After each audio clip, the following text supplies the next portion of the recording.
अयोध्या ही है कश्मीर का हल।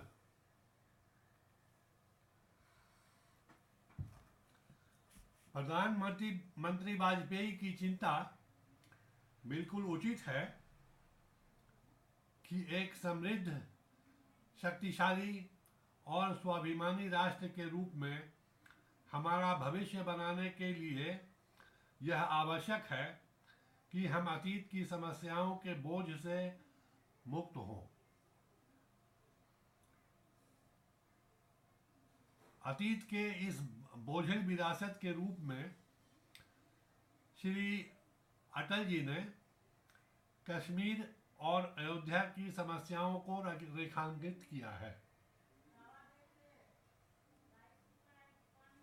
क्या ये दो अलग अलग समस्याएं हैं या एक ही समस्या के दो रूप हैं? कश्मीर समस्या द्विराष्ट्रवाद की उस विचारधारा से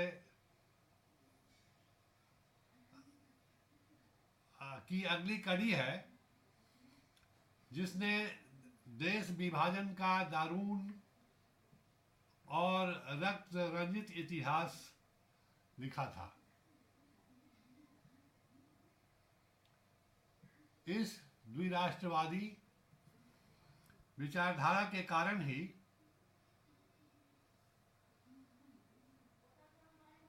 पाकिस्तान मुस्लिम बहुल जनसंख्या को कारण बनाकर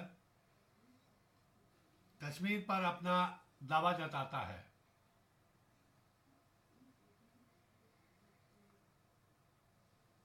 पाकिस्तान को कश्मीर में हस्तक्षेप करने का कदापि अवसर न मिलता यदि कश्मीर के भीतर और शेष भारत के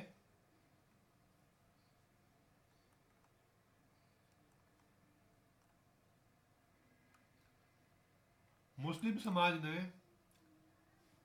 पाकिस्तान को पहले ही दिन यह स्पष्ट कर दिया होता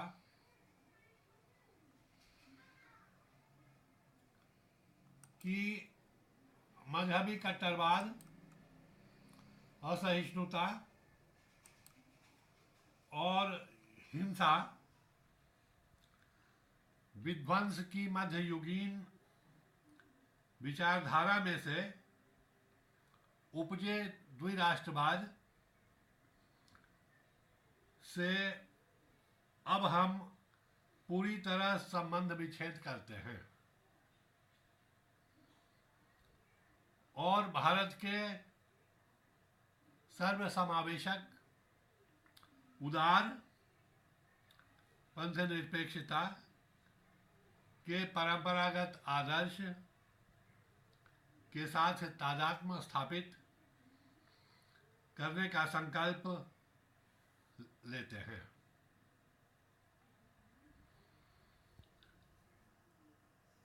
भारतीय मुस्लिम समाज के इस हृदय परिवर्तन के प्रति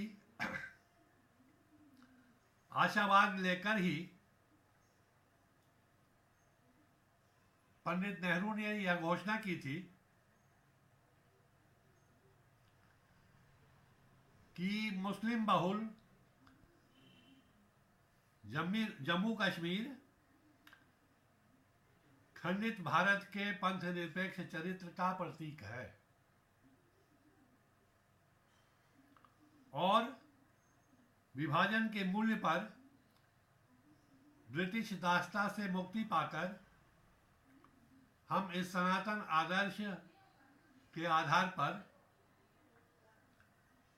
राष्ट्र जीवन को खरा करके दिखा देंगे।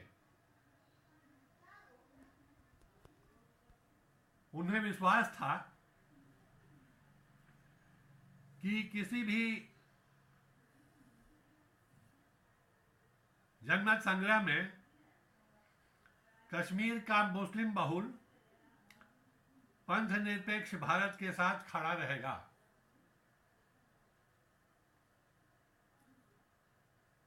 और पाकिस्तान की द्विराष्ट्रवादी विचारधारा को अस्वीकार कर देगा। किंतु पंडित नेहरू अपने विश्वास में ठगे गए।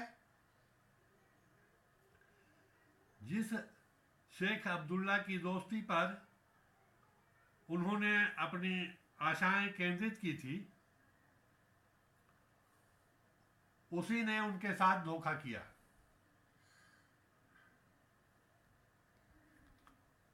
और उन्हें उसे गिरफ्तार करने के लिए मजबूर होना पड़ा।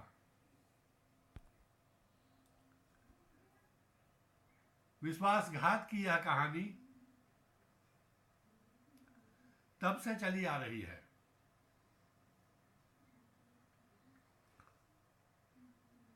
और हुर्रियत के वरिष्ठ नेता सैयद अली शाह जिलानी ने तो खुले शब्दों में यह कह दिया है कि किसी भी मुसलमान को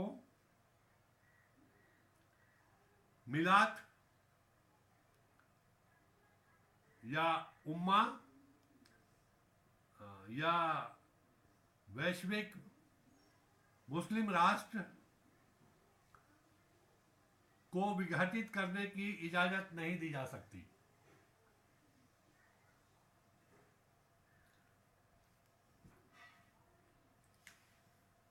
जिहाद की यह विचारधारा मुस्लिम समाज समस्या की जड़ है। यह विचारधारा मानव जाति को मुस्लिम और गैर मुस्लिम में विभाजित कर देती है। यह विचारधारा राष्ट्रीयता के भौगोलिक सीमाओं को अस्वीकार कर देती है और गैर मुस्लिमों को बराबरी का दर्जा देने से इनकार कर देती है। यह दारुल हरब को दारुल इस्लाम बनाने के लिए जिहाद में हिस्सा लेना प्रत्येक मुसलमान का पवित्र कर्तव्य बताती है। यही वह विचारधारा है जो मजहबी विस्तारवाद, असहिष्णुता और अन्य उपासना पंथों, श्रद्धा केंद्रों के विध्वंस को जायज ठहराती है।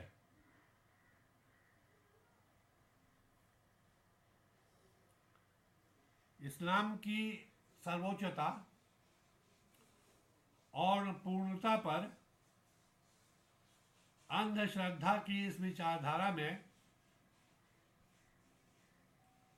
सर्वपंथ समादर भाव की पंथ निरपेक्षता के लिए कोई स्थान नहीं है। यदि भारत को पंथ निरपेक्ष भौगोलिक राष्ट्र के रूप में जीवित रहना है तो उसके लिए आवश्यक है कि भारतीय मुसलमानों की विशाल जनसंख्या मजहबी पृथकतावाद और असहिष्णुता और विध्वंस की मध्ययुगीन विचारधारा से संबंध विच्छेद करे।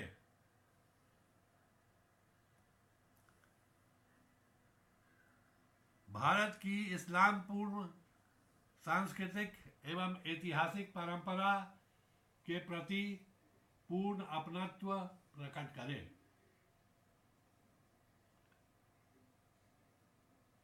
इस संबंध विच्छेद के प्रतीक स्वरूप इस्लाम के नाम पर मध्ययुगीन आक्रमणकारियों एवं शोषकों द्वारा विध्वंसित भारत के कुछ प्रमुख श्रद्धा केंद्रों की पूर्ण प्रतिष्ठा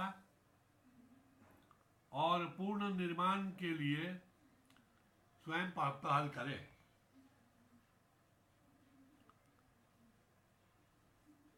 वस्तुतः वैचारिक परिवर्तन की इस प्रक्रिया का नाम ही अयोध्या आंदोलन है।